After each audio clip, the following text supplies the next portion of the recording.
आता कुठे आहेत तुझे ते ज्यांच्यासाठी तू एका मेसेजवर तुझी सर्व कामं सोडून त्यांच्या मदतीला जायचंस? आज तुला मदतीची गरज आहे, ते कुठे आहेत?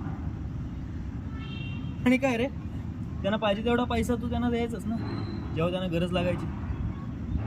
आता तुला गरज आहे पैशांची, कुठे आहेत ते? काय सो कॉल्ड मित्र? मग चांगलं वागणं चुकीचं आहे का?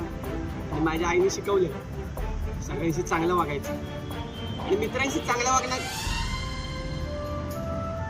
अरे चांगलं वागणं चुकीचं नाही रे, पण अति चांगलं वागणं नाही हे धोकादायक आहे. कारण हे आयुष्य आहे ते दुसऱ्यांचा यूज करून स्वतःचा फायदा केला जातो. जरा लक्ष दे आता तरी. बरं मला कॉल येतो, आलो. आकाशी चंद्र चांदण्या